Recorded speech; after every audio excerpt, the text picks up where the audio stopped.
ദൈവം അബ്രാഹത്തോട് അരുളിച്ചെയ്തു, നിന്റെ ഭാര്യ സാറായിയെ ഇനിമേൽ സാറായി എന്നല്ല വിളിക്കേണ്ടത്, അവളുടെ പേര് സാറ എന്നായിരിക്കും.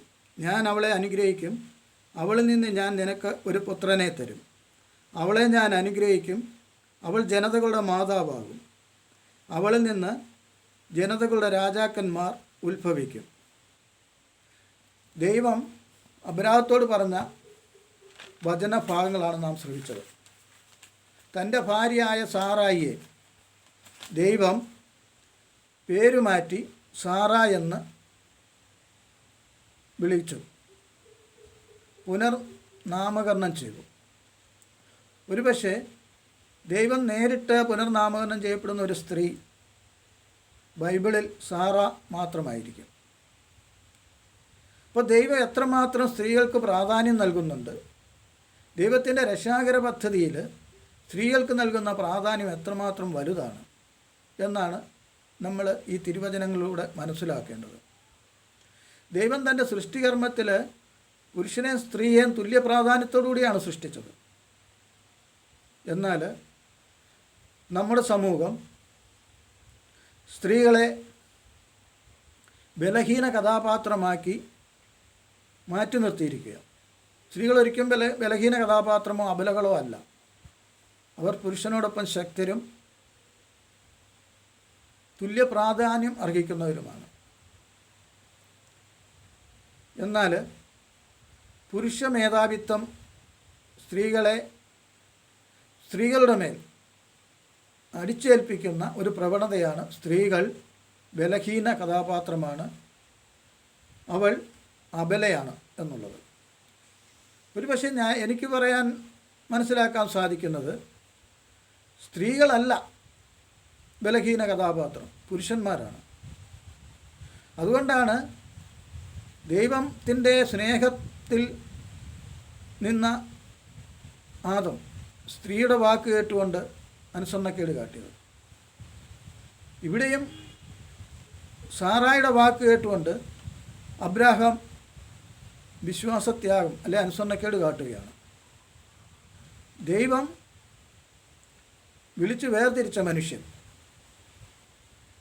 പിതൃഭവനത്തെയും ദേശത്തെയും ബന്ധുമിത്രാദികളെയും വിട്ട് ദൈവം കാണിച്ചു തന്ന ദേശത്ത് യാതൊരു മടിയും കൂടാതെ ഭയവും കൂടാതെ ദൈവത്തിൽ ആശ്രയിച്ചുകൊണ്ട് പോയ അബ്രാഹാം അവിടെ ഒരു ക്ഷാമം ഉണ്ടായപ്പോൾ ഈജിപ്തിലേക്ക് പോവുകയും അവിടെ വെച്ച് തൻ്റെ ഭാര്യയായ സാറായോട് അബ്രാഹാം പറയുകയാണ്, നീ സൗന്ദര്യവതിയാണ്, നിന്നെ സ്വന്തമാക്കുന്നതിന് വേണ്ടി ദുഷ്ടരായ അവിടുത്തെ ജനങ്ങൾ എന്നെ കൊല്ലും, അതുകൊണ്ട് നീ എൻ്റെ സഹോദരിയാണെന്ന് പറയുക.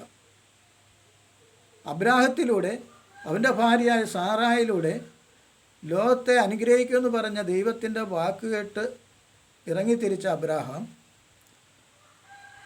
ഒരു പ്രതിസന്ധി ഘട്ടത്തിൽ ആ വിശ്വാസമൊക്കെ ത്യജിച്ചുകൊണ്ട് ദൈവത്തെ മറന്നുകൊണ്ട് സ്വന്തം ബുദ്ധിയിൽ ആശ്രയിക്കുകയാണ്. എന്നാൽ ഇതറിയാവുന്ന സാറ അബ്രാഹത്തെ തിരുത്തിയുമില്ല. നമ്മളറിയാത്തൊരു ദേശത്ത് ദൈവം യാതൊരു അനർത്ഥവും കൂടാതെ സംരക്ഷിച്ചുവെങ്കിൽ ഇനിയും ദൈവം സംരക്ഷിക്കും, നമ്മളെ ആർക്കൊന്നും ചെയ്യാൻ പറ്റുകയില്ല എന്നുള്ള ഒരു ഗാഢവിശ്വാസം അബ്രാഹാം സാറായിക്കോ കൊടുത്തില്ല. അവർ കൗശലക്കാരനായ സാത്താൻ്റെ ആ തന്ത്രത്തിലേക്ക് വീണുപോയി. അവർ കള്ളം പറഞ്ഞു.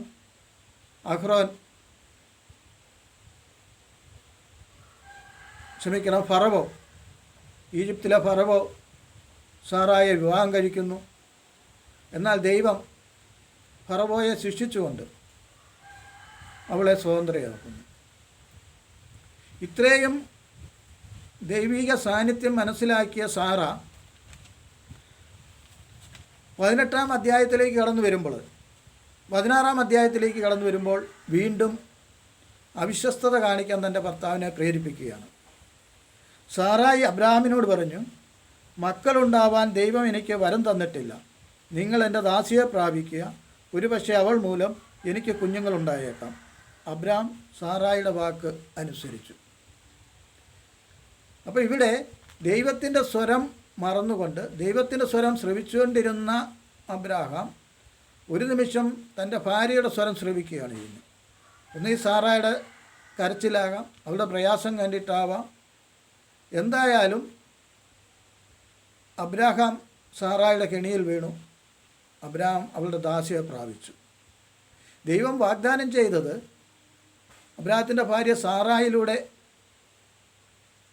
ലോകത്തെ അനുഗ്രഹിക്കുമെന്നാണ്. സാറ ഒരു കുഞ്ഞിനെ പ്രസവിക്കുമെന്നാണ്, ഒരു പുത്രനെ പ്രസവിക്കുമെന്നാണ്.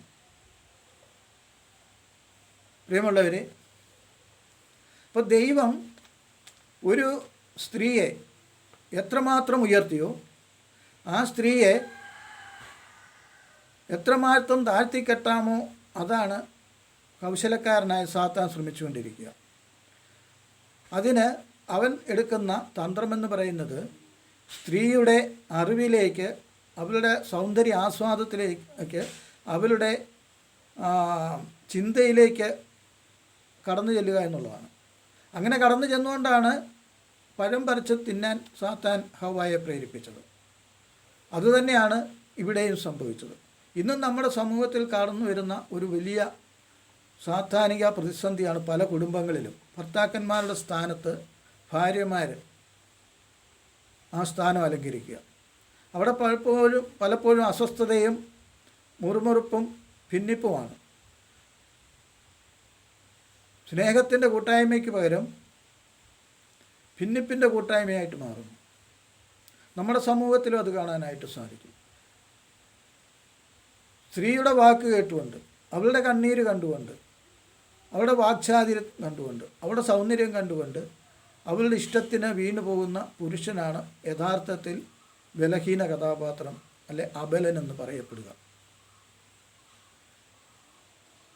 ദൈവം നമ്മെ സമർത്ഥമായിട്ട് അനുഗ്രഹിക്കട്ടെ. ആമേൻ.